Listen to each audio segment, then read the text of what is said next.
വരുന്നുണ്ട്. അപ്പൊ ഇവ മാപ്പിളയാ, നീ മാപ്പിളയാ, നീ മാപ്പിളയെ കൂടിനാ പിന്നെടാ പാകിസ്ഥാനിലേക്ക് വന്നോ? പാകിസ്ഥാൻ പോണാ? എന്റെ മാപ്പിള മാപ്പിളന്റെ സംസ്കാരം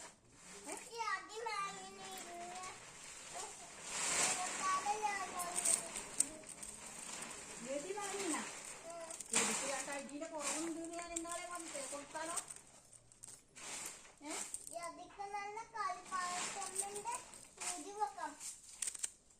എനിക്ക് നല്ല 2 അടി കൊടുത്താലോ? കൊടുക്കട്ടാ? വലിയ വടിയെടുത്തോ അടിക്കാനോ? എന്റെ കളിയും വിളിക്കും നിന്നെ അടിക്കാൻ വിളിക്കുന്നുണ്ട് അച്ഛമ്മ. 2 അടി തരാൻ കൊടുത്താ പിന്നെ 2 അടി തരാൻ അച്ഛനെ ആ വടി കൊണ്ട് എടുക്കാം. ഓക്കെ വടിയത് മതി. നീ അവളെ വിളിക്കുക 2 അടിക്കാൻ അച്ഛൻ വിളിക്കുന്നുണ്ടെന്ന്.